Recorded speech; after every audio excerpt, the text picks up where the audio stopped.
President Trump প্রায়ই নিজের স্বাস্থ্য ও দারুণ উদ্যমের কথা জোর গলায় বলে থাকেন। সম্প্রতি তার প্রশাসনের পক্ষ থেকে প্রকাশিত এক ছবিতে তাকে সুপারম্যান রূপে উপস্থাপন করা হয়।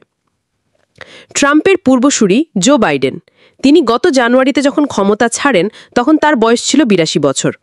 ট্রাম্প অভিযোগ করেন বাইডেনের মানসিক ও শারীরিক দুর্বলতা ডেমোক্র্যাটরা ইচ্ছাকৃতভাবে গোপন করেছিলেন। কিছুদিন আগেই নিয়মিত স্বাস্থ্য পরীক্ষার পর ট্রাম্প বলেছিলেন তিনি খুব ভালো শারীরিক অবস্থায় আছেন, তবে এখন তাকেই নিজের শারীরিক অবস্থা নিয়ে প্রশ্নের মুখে পড়তে হচ্ছে।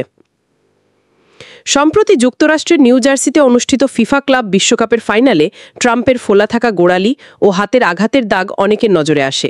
তার ডান হাতে যে দাগ দেখা গেছে তা মেকআপ দিয়ে ঢাকার চেষ্টা করা হয়েছে বলেও অনেকে ধারণা করেন। এই নিয়েই সামাজিক যোগাযোগ মাধ্যমে বিস্তর আলোচনা চলছিল। হোয়াইট হাউসের প্রেস সেক্রেটারি লেভিট বলেন, সাম্প্রতিক সপ্তাহগুলিতে ট্রাম্প নিজেই তার পায়ের নিচের অংশে হালকা ফোলাভাব লক্ষ্য করেছিলেন। সতর্কতামূলক ব্যবস্থা হিসেবে তাকে পরীক্ষা করেন হোয়াইট হাউসের চিকিৎসকেরা। আল্ট্রাসাউন্ড পরীক্ষায় দেখা যায় ট্রাম্পের সমস্যা ক্রনিক ভেনাস ইনসাফিসিয়েন্সি।